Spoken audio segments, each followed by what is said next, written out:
Welcome one, welcome all. Yet again, this is the continuation of their battle from earlier.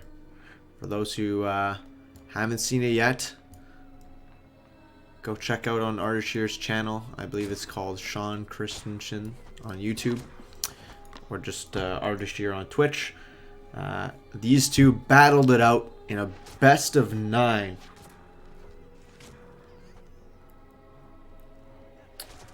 For the Tiny 3rd place crown.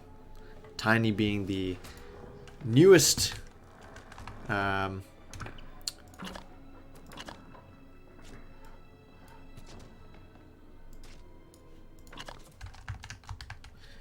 being the newest, or one of the newest modes to Age of Empires Online, where you start on this very, very small map, hence the name Tiny. And you... I need to increase the speed here. Where you start on a very small map and you have infinite resources basically, and you just battle it out head to head. It's non-stop action. And so Ardashir and EKA went to a final 9th game in that best of 9. I'm not going to spoil who wins or who won, but you should go watch it. I participated in the game as well. Lost to Carnage, unfortunately, early on in the tournament. I always lose. Lost to Carnage in the first, in Artie's second tournament for Tiny, and I lost to Wade as well, Wade LeBron, in the first Tiny tournament, which is pretty funny. All right. Here is Ardashir's greedy construction worker. Kindergarten open Tuesday. Oh shit! What a roast from Eshwar. 10 out of 10. Looks like they're both gonna contest this water. I expect Ardashir to also go onto this pond, but in the meantime, we're actually gonna get ourselves a little bit of a fight. That was so good. Squish this. Oh, yes. For you. Scores don't mean anything, but I get you. It is annoying.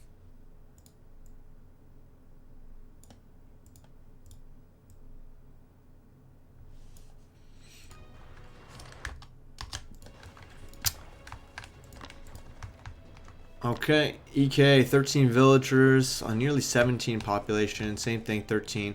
And actually, Ardashir is going to age 2, and he's dropping down a fishing boat. In EKA's base, he's also going to the second age, but he's not... Oh, he's not building it yet. Yeah, mistake there.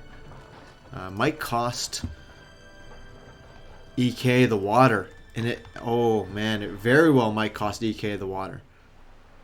Because by the time he gets to age 2, Ardashir will already have built a trireme. That's not good.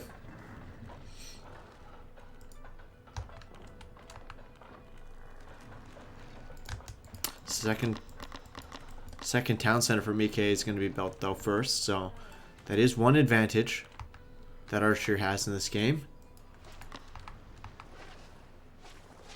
He's coming here with the non-melee scout, so it's going to take a while.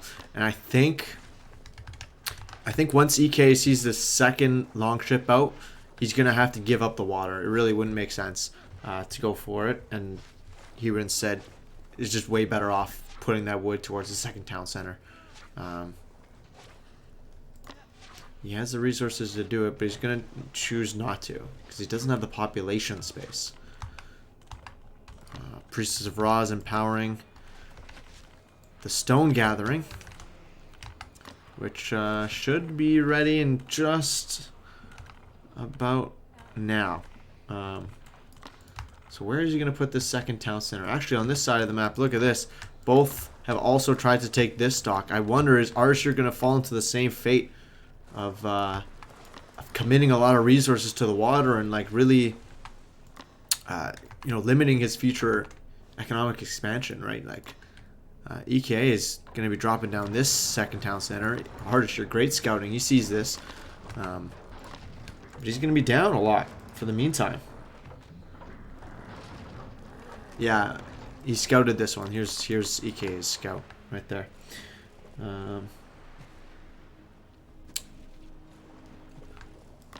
EKA's choosing not to make a fishing boat because Ardashir, look at him. He's just going to go for another longship. I would almost think that, like, Ardashir has to commit more than one longship if he wants to take the water.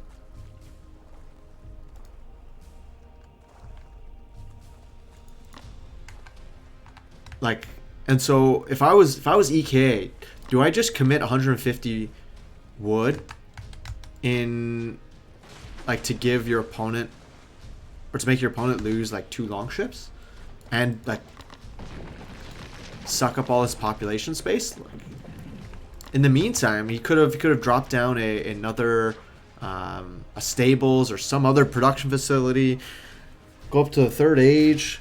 I don't know. Arshir looks like he might lose the water here, but the micro is strong with this one. And Arshir's actually still doesn't have that double TC production, right? Ooh, and the dodge, the commit from EKA. I would love to see him come back with this ship and repair it with his villager. I think he's going to do that right now, but what a great snipe by Ardashir. Ardashir's dropping villagers left, right, and center, though. Dropping villagers, but is he dropping production facilities? No, he's not. So he's not even taking advantage of this increased food eco. Dropping houses, not dropping villagers. It's not good. And the water battle looks pretty even right now. I take that back. Ardashir looks like he's struggling a little bit to manage both sides. Both his economy and the micro. I don't blame him. Oh, that dodge might just be enough, but 1-1 and EK commits another trireme. If he cancels this and goes stage 3, he can easily take the water. Alright, where's Ardashir? Where's his, No, he stopped gathering stone. He's 30 stone away. Oh my god, the triple dock commit. Well, I think the threat of the triple dock is scarier than any longships, like. And yeah, as soon as EKA sees this, he's gonna fall back. He's going to age 3. Ardashir has nothing to really push him on for going to age 3. Can't punish him at all because he has no production in his base. Ardashir just now getting the 300 resources necessary to get a second town center, and EKA was trying to scout, like, all right, what's going on in Ardashir's base? Like, is there a second town center? I don't get it. You can't see it to find it, right? So he's comfortable going to age 3. And Ardashir's going to sort of get a rude awakening when that happens. He still has to commit, right? Like all this wood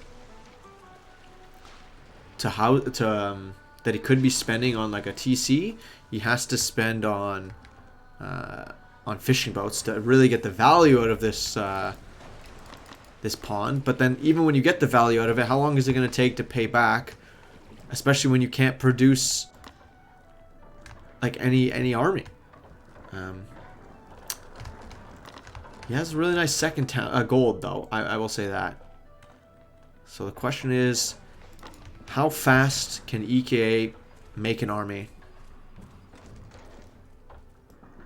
to defend or to actually push the agenda for Ardashir? Interesting that he hasn't deleted these yet. I think that's the right choice, especially now that he can that EKA can just raid with his camels. I wonder if camels are the right choice right now. Ashwar with the Pharaoh's GG in the chat. EKA is spending his resources super wisely, but only stables, like 5 stables now. So the stable combo from Egypt is probably the best course of action. I like this fortress, but I think it could be more aggressive. Yeah, maybe like either on this gold over here or like further up on this gold. But who am I? This is EKA's chance to get his revenge on Arashir.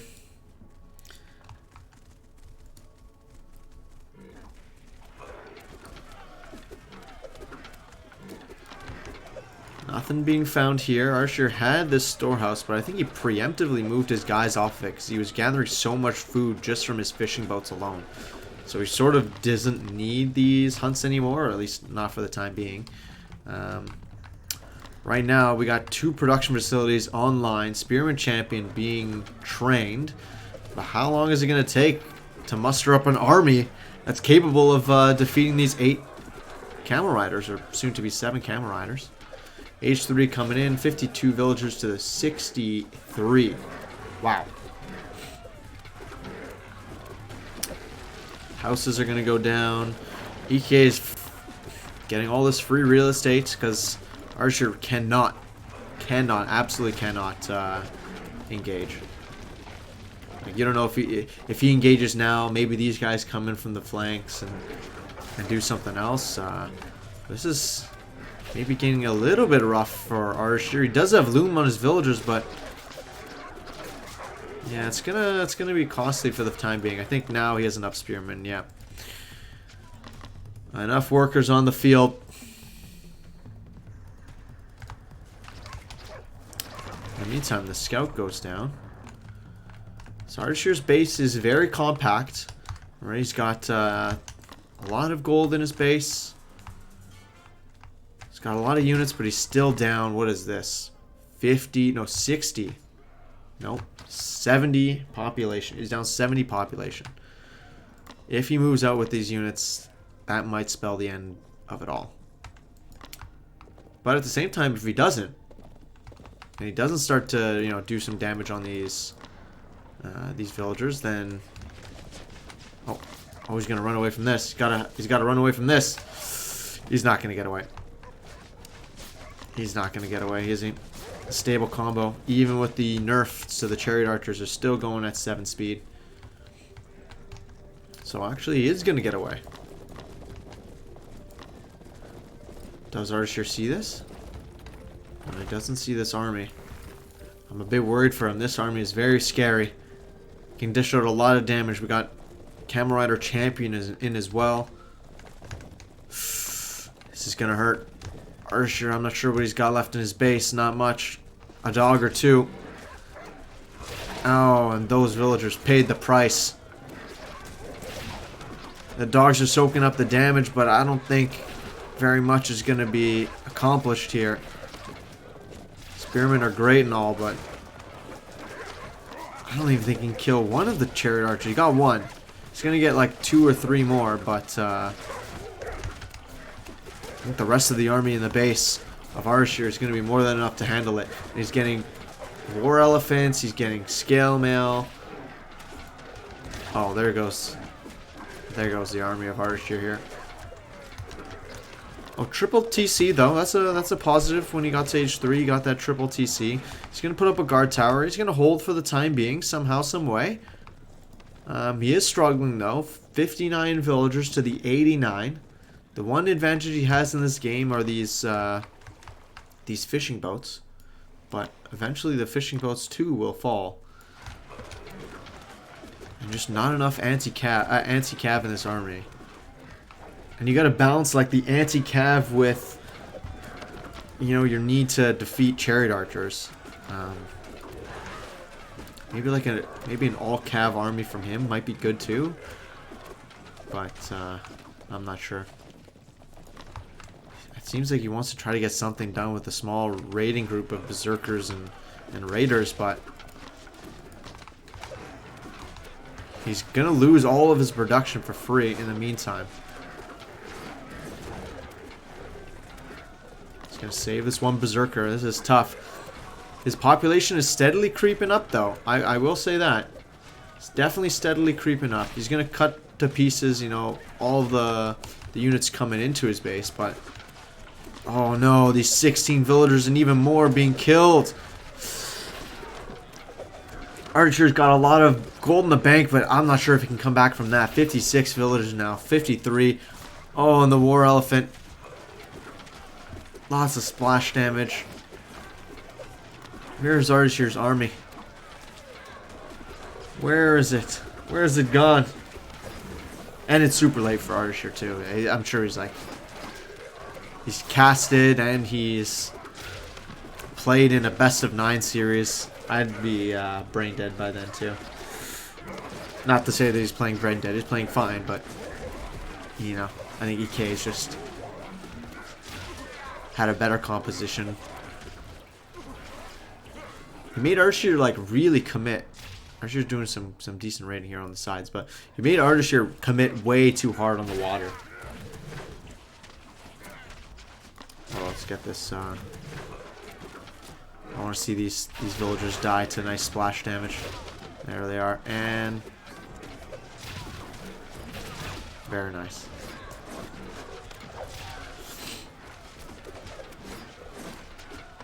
Archer with the GG.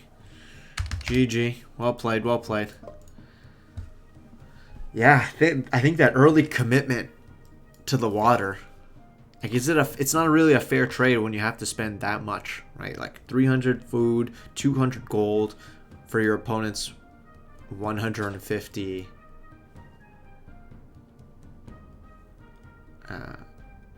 investment on a dock, right? Like, just the threat of the dock and the fact that longships do pierce damage means that you need at least 2 minimum. And then there's always the threat that EKA goes and gets fire ships up. Man, it's tough. So it's not like Archer's wrong to commit to the water, but it's like also it's like a double-edged sword. By committing to the water, you've doomed yourself, and then by not committing to the water, you've doomed yourself. It's so tough, so tough. Yeah, no, and that's EK is saying too. His first stock was bait because he didn't build his H2 because he messed up his build order. Yeah, and then that's what we were saying, where Archer's gonna get it for free. But even if he only made one, then like EK is like, okay, cool. Even though I messed up my build order, I have time to build a trireme, and then you're screwed anyway. So tough. So tough. Great commitment from EKA on this push. Very nice. All right.